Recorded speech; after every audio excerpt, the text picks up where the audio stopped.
分子梁仲恒在接受媒体采访时承认，目前流出的视频是真的，他的确有和郭文贵视频通话，所以还没看视频的朋友赶快去看，48小时以内小马会把它下架。然后今天呢，也和大家更新林郑月娥到底会不会辞职的消息。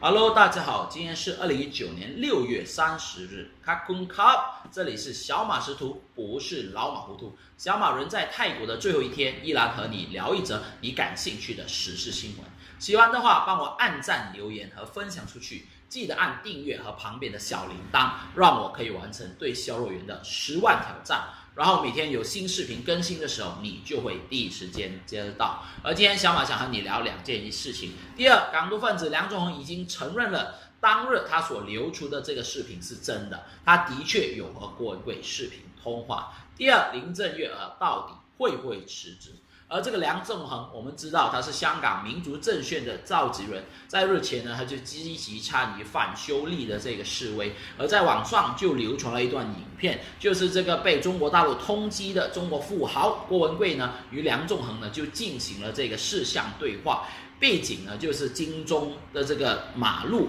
相信呢是早前在示威堵路的时候所拍下的。郭文贵在片里面就讲到，这一次反修例的人非常多，如果这一次人气散掉，那么香港再回来的可能性就没有了。因此你们必须要快，行动要快，因为全世界都在关注这件事。而他也保证美国政府将有一系列的行动，并且呢保证金钱支援他们。美国这一边就交给我郭文贵，他也多一次强调，香港人反修例的行动必须要快，否则呢就会彻底的失败，并向梁先生说，我会永远支持你。而梁仲恒就答道，明白明白，非常谢谢你郭先生，美国那边就靠你联络了。郭文贵就说，你放心，我保证两件事，第一，你需要多少钱我继续保证，第二，美国这边交给我，全力以赴。甚至呢，把他的这个得力助手班农先生刚刚接触了美国几个最上层的官员，在接下来的1个星期，他们都有声明和公告。另外呢，美国驻香港总领事馆也会保障梁仲恒的这个安全。所以，当大家在怀疑这个影片是真是假的时候，梁仲恒自己站出来说，他经过媒体的查询时承认了这个视频是真的，他的确与郭文贵进行过视像通话。但忘记是在哪一天了，所以小马相信呢，这是近期内的事情。所以我爆发这个视频呢，其实我是豁出去了，我也非常担心会对我的频道进行有什么的影响。所以无论如何，对于香港课题，小马也不想讲太多，因为要讲的已经讲了，要信的你都已经相信了。如果你不信，我也没有办法。我再次希望网友们有明辨真理的心，我们一起加油。如果有香港的朋友，我也呼吁你在等下出席金马天公园的挺警队反暴力的行动。小马虽然人不在香港，我的心与香港支持警队的朋友们同在。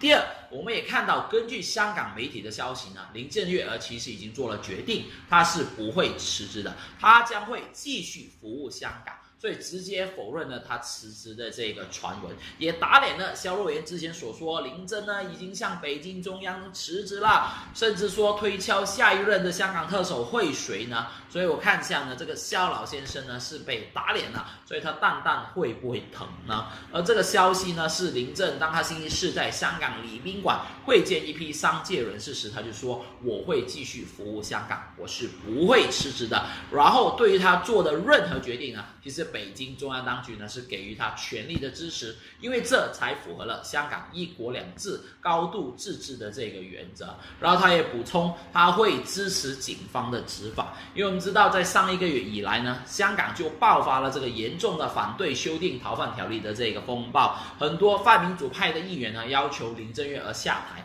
他甚至曾于上个星期就修例引发的风暴呢2次向民众道歉，但是他再次强调了是不会下台的。所以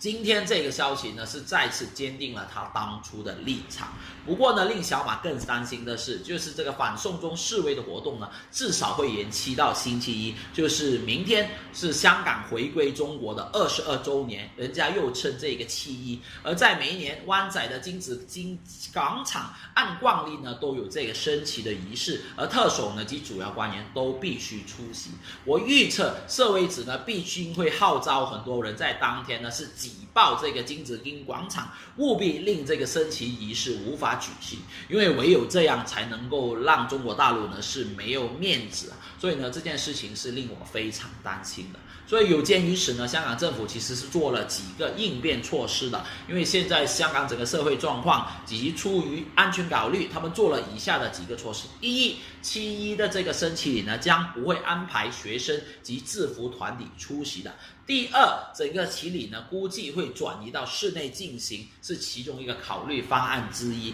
第三，会缩小整个升旗礼的规模，让保安问题呢变得更加容易。只是如果可以的话，小马认为能不能够取消？可是因为这涉及到国家体面的问题，取消的话应该是不可行。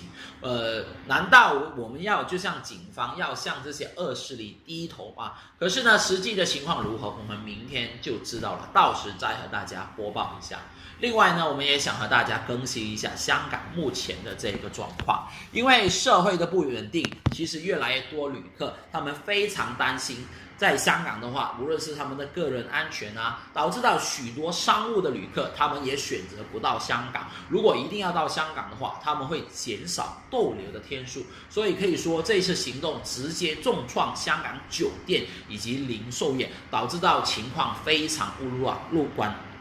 然后我们根据6月份的报告显示呢，香港酒店的入住率以及房价呢，较去年同期呢是下跌了5%，令到酒店的收入呢是减少了至少18%。然后我们也看到香港入境旅游接待协会的资料，近期有好几个游学及商务团呢都纷纷要求延期到香港。所以我认为，如果这场大龙凤搞得越久，那么最终受伤的会是香港人。然后呢，在7月份，外国的这个散客订单呢也减了78%。一名不愿意透露名字的宾馆老板也说，他家的宾馆入住率已经创下了42年来的新低，非常盼望呢政府能够重新恢复社会秩序，吸引香港这个游客来香港。所以今天说到这里呢，小马想以一张照片来结束今天的视频。这里的民众获得了自由，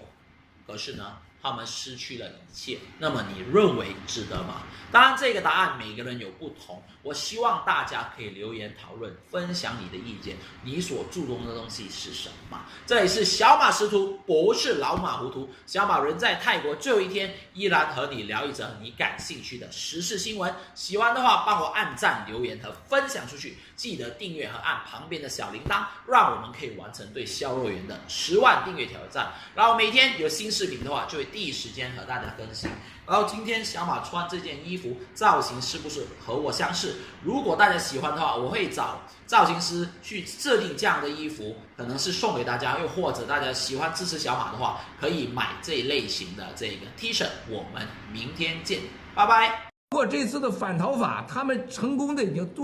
在这个立院里边要这个通过。如果这次这个人气散掉，香港再回来的可能性没有了。千万要快，不要被香港政府说今天呢、明天呢、后天呢，你不限定时间表你就输了。你说咱要坐下来谈可以，为了香港好，但是就限定在什么时间，你不给答复，马上开启新的，大家心还都在，全世界还都关注。明天美国的政府，我跟你保证的是会有一系列的行动，包括国务卿，包括立法会。但是如果你们就被人家给玩了，说这个1星期呀、2星期就全完了，你们这次就彻底失败了。一定要记住，梁先生，我们永远要支持你，记住，我还会继续支持。明白，谢谢你，郭先生。还有美国哪边就靠你联络了。放心，美国这我向咱们的战友们保证啊，你回去告诉他们2件事，我向你保证：一，需要多少钱，我继续保证；第二，我告诉你的，美国这边交给我了，我和班农先生全力以赴。刚刚的在我直播前，班农先生见了美国几个最上层的，接下来下一周他们都有声明，都有公告，然后立法全部要开始，除了对你们的这个签证、政批。包括在香港的保护，新的香港的领事，美国驻香港领事，美国政府已经明确他保护你们的安全是第一重要。但是呢，你们千万我拜托了，梁先生，你一定要呼吁大家，你们太年轻，太坦诚。共产党是流氓，他是黑社会，不要被时间给把你拖的全世界关注都没有了，你想再回来是不可能的。明白，绝对明白，我们会尽力的。你看看我们这些战友啊，都是有的都24小时全力支持你们，你们有巨大。